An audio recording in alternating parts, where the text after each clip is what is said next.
Doctor बाबा साहब अंबेडकर का पूरा नाम है भीमराव रामजी अंबेडकर।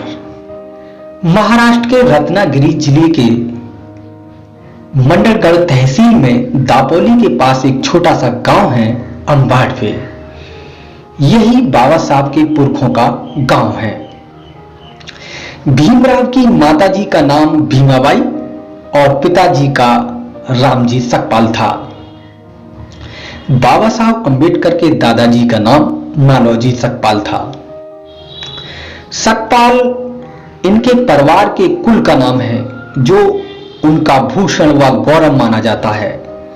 वे हिंदू धर्म में अछूत समझी जाने वाली महार जाति के थे। उनके पूर्वज अपने गांव में धार्मिक त्योहारों के समय देवी देवताओं की पालकियां उठाने का काम किया करते थे। बहादुर लेकिन हेज समझने के कारण महारों को अच्छी सरकारी नौकरियां, पुलिस विभाग या इज्जत का काम धंधे नहीं मिलते थे। उन्हें रास्तों की सफाई करना, शौचालय साफ करना, जूते बनाना, गांव की चौकीदारी, मरे हुए मवेशियों की खाल उतारना, बांस की चीजें बनाना आदि हे काम करने के लिए मजबूर होना पड़ता था। खेतों में भी दास व गुलामों की तरह बेगार कराई जाती थी। महारों का कोई जातिगत व्यवसाय नहीं था। खान पान, रहन सहन, वेशभूषा पर भी कई पाबंदियां लगी होती थीं। हर ओर अपमान व शोषण के कारण इस बहादुर व बुद्धिमान कौम का जीवन नरकीय व पशुओं से भी बदतर था। इन अछूतों पर हिंदू समाज की ओर से धार्मिक, शैक्षणिक, आर्थिक, सांस्कृतिक और व्यावसायिक शोषण व अन्याय की अति थी। स्वर्ण हिंदुओं को महारों की छाया से भी घृणा थी और पेशवा काल में तो इनकी दिशा बहुत ही दयनीय थी। इन्हें इंसान तो समझा ही नहीं जाता था।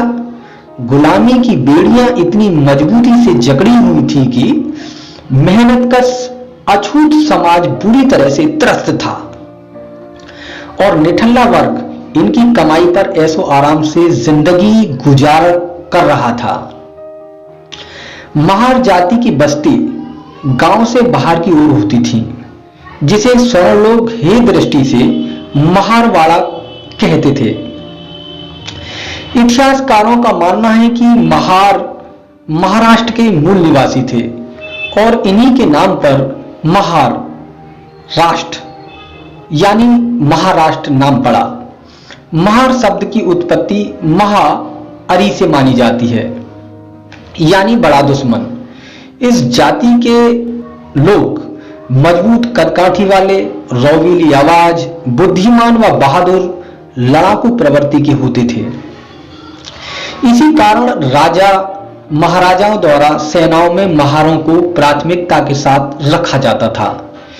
इसी कड़ी में उस समय भारत में आने वाले यूरोपियन लोगों ने बहादुर महारों की पहचान करने में देर नहीं की और ईस्ट इंडिया कंपनी की बॉम्बे आर्मी में महार रेजिमेंट की भर्ती करी। दरअसल ब्रिटिश सेना में भर्ती होना गरीब महारों की मजबूरी थी। स्वर्ण इन्हें नीच समझकर धुतकारते थे।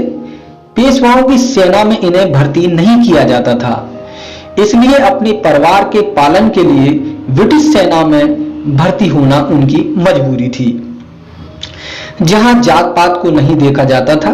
मुगलों, मराठों और पेशवाओं की सेना में भी कुछ महार थे।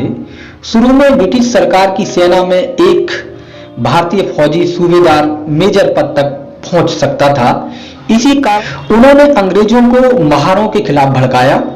आखिर सन 1892 में अछूत जातियों की सेना में भर्ती पर रोक लगा दी। सन 1898 में गटेकर कमीशन के फैसले के बाद महार अछूतों को सेना के बाहर कर दिया और जाति के आधार पर राजपूत, मराठा, सिख, गोरखा आदि रेजिमेंट की स्थापना की गई। तो आज की वीडियो यहीं तक। यदि हमारी वीडियो अच्छी लगती है तो हमारे चैनल को लाइक और सब्सक्राइब अवश्य करें। जय भीम, नमो बुद्धाय।